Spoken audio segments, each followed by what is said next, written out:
Hey, gun people! All right, here we go, figure eight. I said, hey, gun people, and the horsey's outside like, what? Dad, are you screaming at us? Hi, buddy, I'm at her tea. Good boys. All right, let's get back to this damn video. I'll be distracted. Somebody come here, Rick, you're always getting distracted with shiny things. Whatever, quit your crying. All right, figure eight knots. So if I go through all my different, on the different videos that we've done, we went through the webbing, trusting your webbing, went through all the equipment, and first we're going to cover all the knots. The figure eight knot is probably the #1 anchor knot, and we haven't gone over anchors yet and tying anchors, but the figure eight knot is like the go-to knot. And there's a couple of ways to tie it. We're going to go over 3 ways to tie the figure eight knot. One's going to be the regular figure eight, one's going to be figure eight with a bite, and then one will be the rethreaded figure eight. So I'll do those 3 figure eights. So remember we talked about a figure eight. Now you see me walking over this rope. It's real important for your equipment. Man, I used to get so pissed when people stand on the rope. You don't want your rope being walked on. You're hanging your life on it. And when you walk on your rope or you throw it on the ground in the dirt, and dirt gets in here, and then you're repelling and you're tying and you're bouncing and you're stretching and rubbing, that sand and grit and dirt in your rope acts like a saw or like an abrasive material that weakens your rope. So, I mean, if you stepped on my rope when we were rappelling, because everybody knew, don't step on a stinking rope, this is our lifeline. We got to use this for a while. Military, it was cheap. We couldn't buy new shit.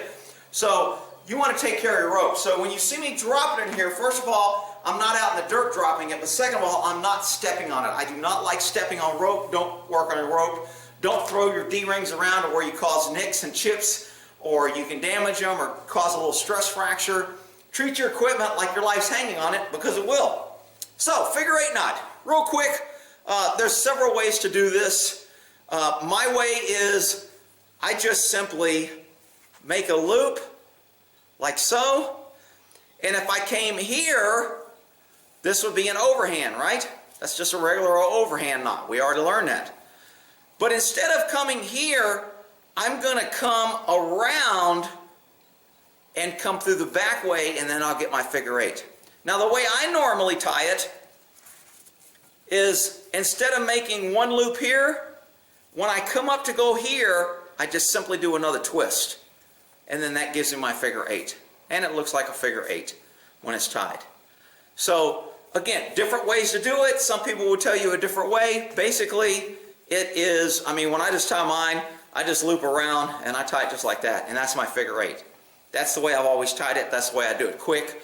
If I do it quick and you won't see it, you won't get it. So again, a figure eight is basically an overhand knot, except I'm twisting the rope again before I pull it through to get my figure eight. If I went another twist, or instead of coming in here, if I came in the back way, that would be a figure 9, and we'll go over that one later. So we're talking a figure eight shot. So again, figure eight slowly, take a loop. Instead of coming through here, I put another twist in, and it gives me my figure eight. And the way I do it is here and here, figure eight. A lot of ways to tie the figure eight. Here and here, figure eight. You know what it looks like, you'll know how it feels. The more you do it, the more it just becomes natural to me. Instead of coming straight in for a overhand, which is this, I simply put in another twist. Or I simply, instead of going overhand here, I come around and go down. Figure eight. A lot of ways to do it. Once you get it, you'll figure out what it looks like. If it's wrong, you'll know it. So that was a basic, simple figure eight. Most of your anchor knots, you take 2 ropes, and I do a figure eight. So I take my knot, instead of going here, give it another twist, go here, and now I have a figure eight for rappelling. I can tie this around something, and then I can rappel off one line, or I can rappel off 2 lines. I can keep this line as a rappel, and then I can keep this as a rescue line later, and then if this guy gets stuck or in trouble, then I can use this line to go down and help him. So that's probably the most common way that you're going to see people use anchor knots, is this figure 8 right here.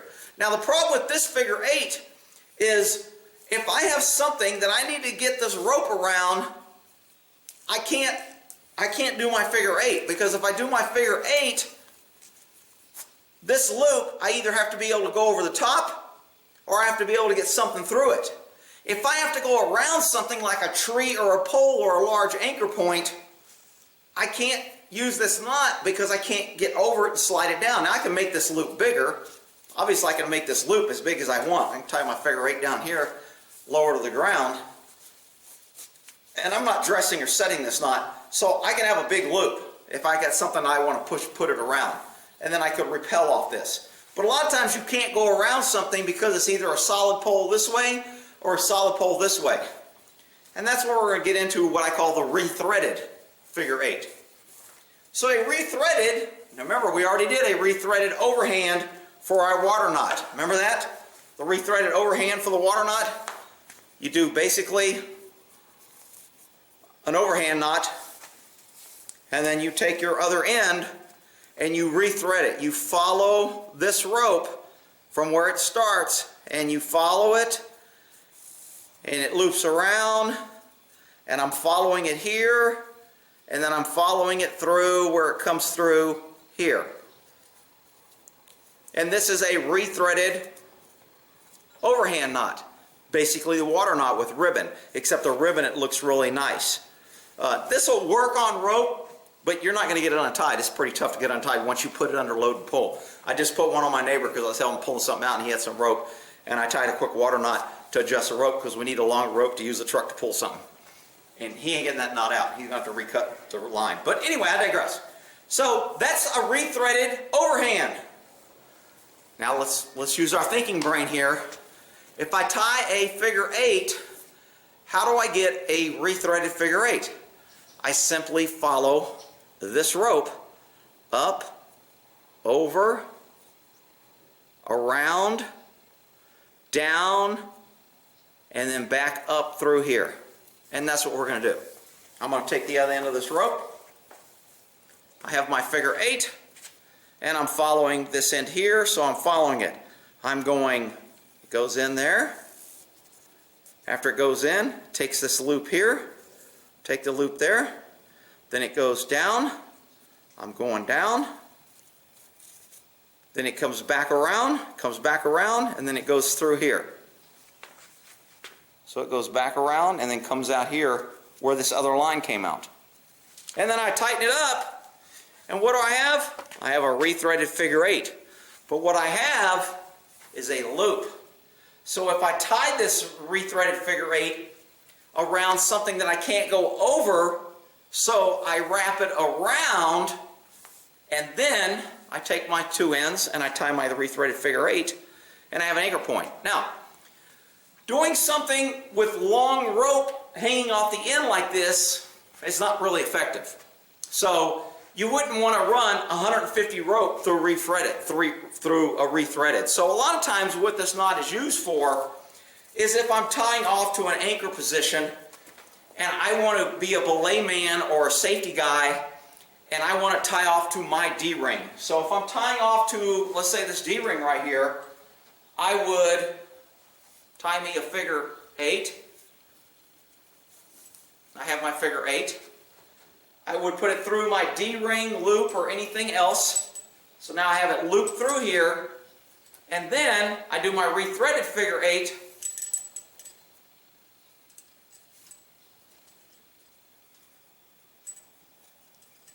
And again, I need these things 4 to 6 inches, usually palm length, an edge.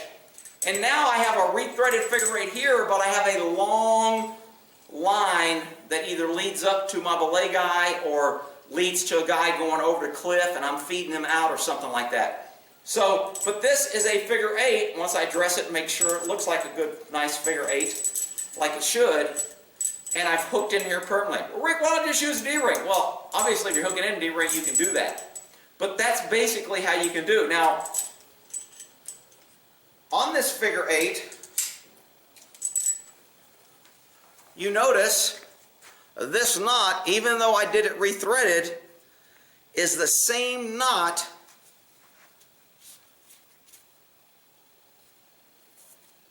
that if I just did my figure 8 like this, it's the same knot. I just didn't do it rethreaded. I did it by having the loop and tying it. So the reason for something like that is if you understand a knot and how to rethread it, you can kind of figure out things when you're in areas to where I can't get something around there or I can't get something over there, so I can go around it, but I can still use my secure figure 8 knot. Because this knot is pretty damn good. Now, you notice this looks like a figure 8.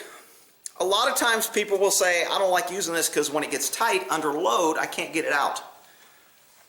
Quick little tip. Of course, I had freaking D-rings everywhere. And when I need one, I can't freaking find one.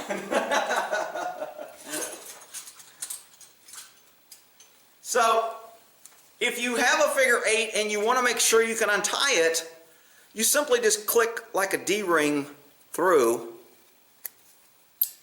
the figure 8. So when it locks back up and it gets tight, you have a point to where you can kind of help untie it. And then that D-ring, this D-ring isn't under any pressure at all. It's just kind of like stopping this knot from cinching down on it so tight that you can't get it undone. So this becomes a tie-off point or a untie point that I can loosen the knot and use leverage and untie my knot. So that's one way to do that. Now, another way to worry about a knot that doesn't tie is a figure 9. And I'm not going to do a whole video on a figure 9, so I guess I'll cover it here. This is a figure 8. A figure 9 is simply another twist. So if this is a figure 8, I do a loop. Instead of coming straight through here to make an overhand, I give it a twist. I come in here to do a figure 8. To do a figure 9, I do one more half twist and I come through here. And so now it looks like kind of like an oblong figure 8. It kind of looks tacky. It doesn't dress as nice. It's not as neat, but it's easier to untie, and it's just as strong as the figure 8. A lot of people don't use the figure 9, but it's just as strong as the figure 8, and the test they did for it to break and come down, you don't lose anything by using a figure 9 over a figure 8. The only thing is, a little bit easier to untie. It doesn't cinch down as tight. Figure 8's a little quicker, one less twist. Figure 8's easier to check when you look at it to see that it's tied right. Figure 9, not so much. If I kind of saw this, I'd be like, man, that kind of looks like a mess. I think you tied a figure 9 to a figure 8. And, same thing. If I'm worried about a night tightening and I'm doing a whole bunch or long term, I can slide a D-ring through here, and now it's not going to tighten up, and if it does, I have this. Now, this D-ring is not for repelling or clipping in or putting a safety line. This is the only purpose of a D-ring when you do this is to untie the knot. So make sure some idiot doesn't come by behind you and go, oh shit, there's an open D-ring, I'll just clip into that and go. Nah, we got problems. But hopefully you're not doing it with idiots. Hopefully everybody's on the same page and you've done your safety shit. So that's a figure 9, so I won't do the figure 9. Again, the figure 9 is just one more twist than the figure 8. So, one twist and through, overhand. Another twist, figure 8. One more twist, figure 9. Okay? And that's your knots. So, we haven't done a figure 8 with a bite yet. That'll be the next one. I really like this knot because it's just, I think it's just secure and it's really nice. So, for a figure 8 with a bite is a bend in a piece of rope. So here's the bite. So we're going to do a figure 8 with a bite. So how do we tie a figure 8? We do a loop, we twist around, and we come through. And there's our figure 8. On a figure 8 with a bite, instead of pulling this through and completing my figure 8, I'm going to stop halfway like I'm doing a slip knot. So this is like a slip knot, and I haven't pulled this through yet. And I'm going to take this end, wrap it around my entire knot to where it comes down to the bottom 2 here. And now when I pull these loops, this and the figure 8 is going to tighten up. and it creates a very, very secure knot because the bite is through and over the knot. This knot is not slipping and not coming down. You don't have to worry about a figure 8 with a bite slipping because it ain't slipping. Now it's going to slip a little bit from tightening, and you may call it slip because you're going to get a little bit of distance as this tightens up because it's a figure 8 with a bite. So that's why you want to dress it, tighten it down, set it, and then you got a nice figure 8 with a bite. I really like this knot. Now, the other way to tie that, and you got to be comfortable with ropes and knots if you're doing things like rappelling or tying off to helicopters or jumping out of helicopters or you're jumping off a tall building or you're going to stop or you're going to set up some sort of rescue or something. So knots just to me is a thing most people should understand basic. You don't have to be as anal about it as me. You don't have to know as many knots as me. And you don't have to be as proficient to where you can do them as quick or easy without thinking about it. But you should know a few good knots. Figure 8 would probably be one of those knots I would like.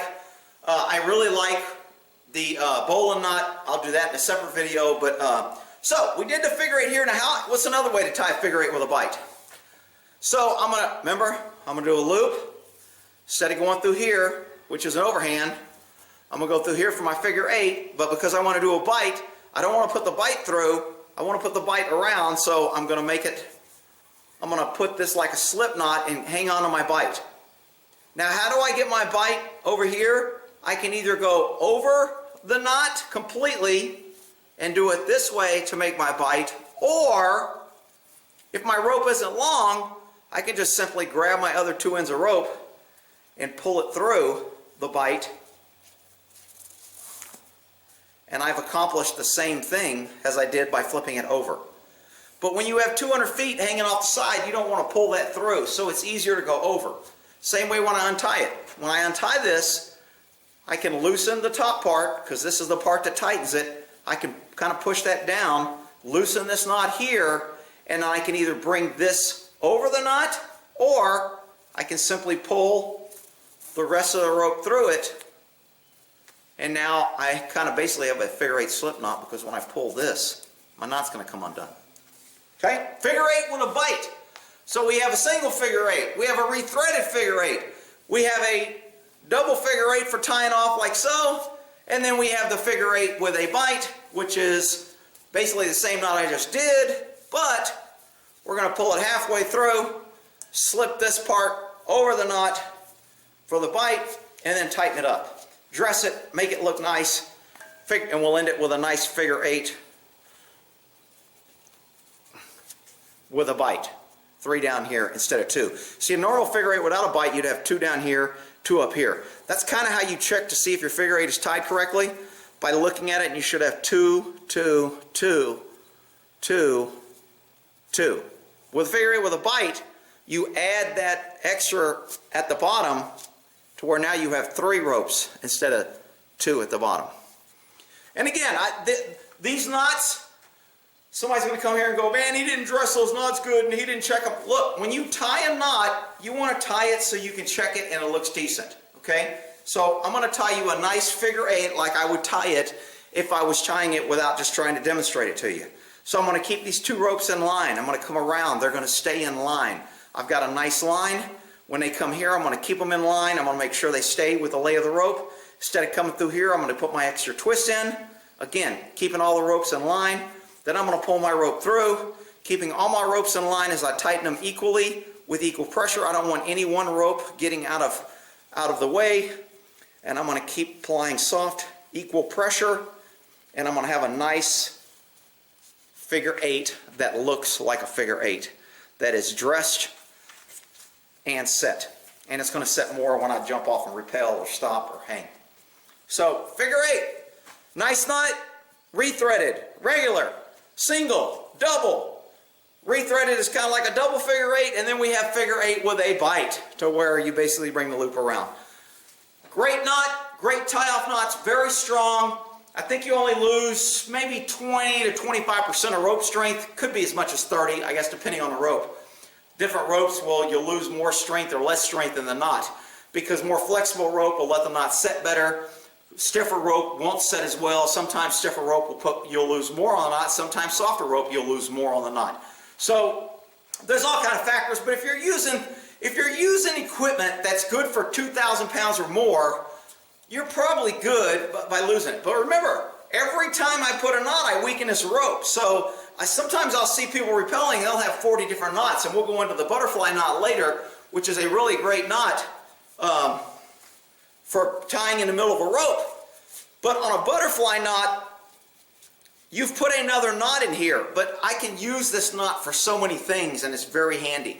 So we'll do the butterfly knot, sometimes also called the alpine butterfly, so we'll do that later. This was a good little figure 8. Hopefully you understand that and got something out of it, and I'll put this on the rappelling series. Who knows what that knot is right there? Is that a double overhand? Is that a figure 8 with a bite? Is that a slip knot with a bite? We should do it. Well, later on, after we do all the knots, I can do some things. That little knot right there to the left is a Prusik knot, which we're going to cover that later. All right, so we'll end that there with the figure 8 knot.